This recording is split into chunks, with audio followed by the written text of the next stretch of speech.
everyone, my name is Rafal and I would like to welcome you to my YouTube channel. Today's video will be a little bit different and I'm not going to be talking about headshot photography. I'm going to be talking about some really unfortunate situation which happened to me a few days ago, and I thought I should maybe do a video about this because if someone will see it, hopefully this video will save someone this kind of situations what I'm going through right now. So a few days ago I got robbed from equipment, and the interesting story is that I never expect that. I've sold so many things in my life and I never run into the situation that someone tried to rob me. So that was kind of first time.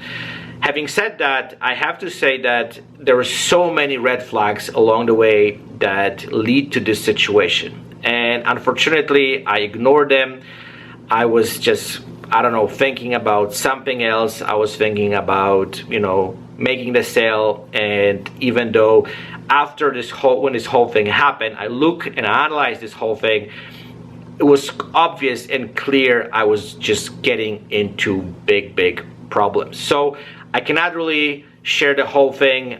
There's still kind of investigation going on, but the long story short, I just put some stuff on the marketplace. I arranged a meeting place, and when I got to the location, the person like literally robbed me in the broad light. So the reason I want to make this video is that, as I said, hopefully if someone sees this video, it's going to help them to avoid this.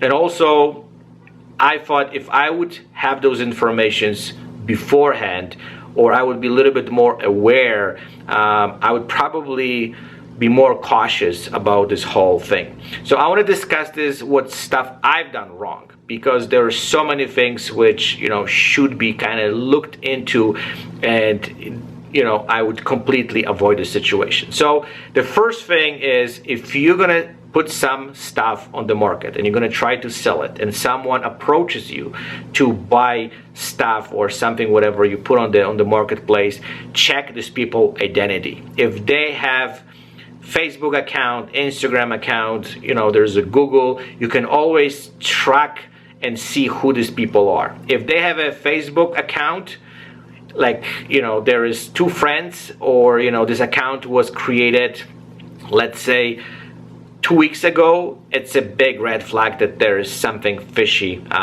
going on. The next thing is contact these people through text messages, phone, talk to them, call them, because if you do that, it's much easier to track them, and also for the police, it's much easier to identify who these people are. So that's the next thing. The next very important thing is, and this is also what I've done wrong, meet these people on the safe place. And if someone kind of pushes you to go to some weird location which you don't know, it's kind of weird, awkward, it's empty from people, again, it's a big red flag. And you have to create, I would say, conditions where and how this transaction is going to go down. Also, when I talked to the police officers, they told me that they always kind of recommend even to meet at the police station, at the front of it, or even inside. Like, they don't mind people coming and doing transaction. But if you have someone who is trying to rob you or try to steal stuff from you, and you say to them, hey, can we meet at the front of the police station, of course they're not going to show up. So this is something which I didn't even thought about it, but it's an option, and always kind of make the situations even more safe. The next thing is another red flag which I simply ignored it, that someone is trying to do quick sale. They reach out to you and they're like, hey, can I meet with you within 30 minutes? Because that's what they're trying to do, is you basically don't have time to look into all these details. So before you make any transactions, if someone is pushing you to do this quickly and right now in 20 minutes I will be right there, again, it's a red flag, because they know that you're not going to have a time to check who these people are and then what they're trying to do. The next thing is they try to do like a push for quick sale, and they also trying to come up with some weird ways of payments where, you know, they coming up with some money transfer, some checks. This is another, you know, you have to make sure that if they gonna do this again, they trying to scam you. I didn't get to that point. That there was a little bit of a different story, but when I thought about it, and I also get a lot of requests, and they're like asking me about like, oh, can I send you, you know, like the money transfer from some weird account? I'm like, you know, this is not gonna pretty much work. So you also have to be careful how they try to pay you. So now let's get to some heavy stuff. So when you get into the situations when someone try to steal from you or rob you, don't get into chase, don't get into a fight, don't go after these people. Try to remove yourself from the situation. And the reason is, and this is something which I didn't do, and what was kind of interesting, because your mind is pretty much going like basically under some kind of autopilot. That adrenaline kicks in, and you in the like kind of flight mode, and you want to just go after these people. And when I talked to the police officer afterwards, that's when I kind of got into some kind of like a clear realization that what might happen to me. And they're telling me that, you know, people getting beat up, they're getting stopped, they're getting pepper sprayed, even sometimes people getting killed because those guys, they have guns, and if they run into some very, very tense situations, who knows what they're able to do. And that's what really kind of scares me. That was my, I think, the biggest lessons what I've learned, that if shit like this goes down, stay away. You know, this equipment, whatever you're selling, is never worth it of your life, or, you know, that someone might harm you, or the worst case scenario, you might do something to that person and you might end up in jail. Because, you know, as I said, with those type of situations, there's so many different things which might go the wrong way. So again, try to remove yourself from the situation, because this is not worth it, and I was just stupid that what I've done. But that's another conversation. The next thing is, of course, contact police. And I've done this right away, and I was really, really surprised how the police deal with this. They offer so much help. I was really, really, I would say, positively surprised like how well they handle this whole thing. And I'm coming from Poland, and you know, the kind of relationship with the police and communities is kind of weird over there, even though I'm living in Canada for many, many years. But again, I never run into this kind of situation, so I didn't know what to expect.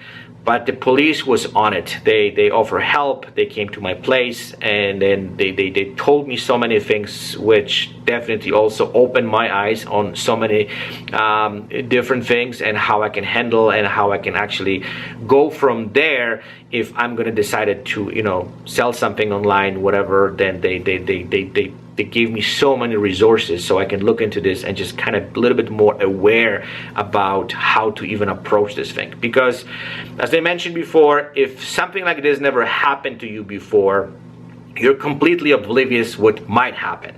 And you know, even though, as I said, I've done so many transactions, I've sold so many different things to so many people, I would never expect I'm going to run into something like this. But again, a little bit of arrogance, a little bit kind of ego, a little bit, I would say that, you know, we think we are under control, kind of can change everything. And that's something that we have to be extremely aware of it. And I think if I would see similar video, or I would just learn a little bit more about it, I'm 100% positive that my brain would just pick up some of those stuff and just ring the bell, and hey, you know what, just be careful, because there's something fishy going on here.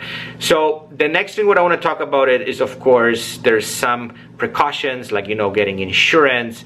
That's also might kind of offset, you know, the loss of stuff, and you know, you might get something kind of back. Again, insurance might be expensive, depends what kind of equipment we have, depends on you know, what type of insurance. There's so many, all those little factors which we have to kind of implement it. But I deeply believe that it's worth it for the long run, because we just don't know when this whole thing happened. And again, we photographers, we work really hard for everything what we own, and this stuff and equipment is extremely expensive. And if you're not having any kind of type of insurance and all of a sudden you lose everything, that's where, you know, it might be kind of devastating, and it might be, I'm not saying end of the career, but might really kind of push you back with everything what you do. Not to mention how you can handle this, you know, mentally, because for me, I couldn't sleep for a couple of days, you know, it's really mental struggle, you know, and then when I thought about what might happen, was even more scary. So that's why I just want to make this video and then share this whole thing with you.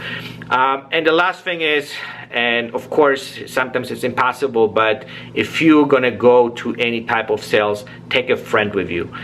Take someone who can kind of help you and support you, and then if you are in some kind of, I don't know, team, it's much easier to maybe not scare these people, but at least you have some kind of support.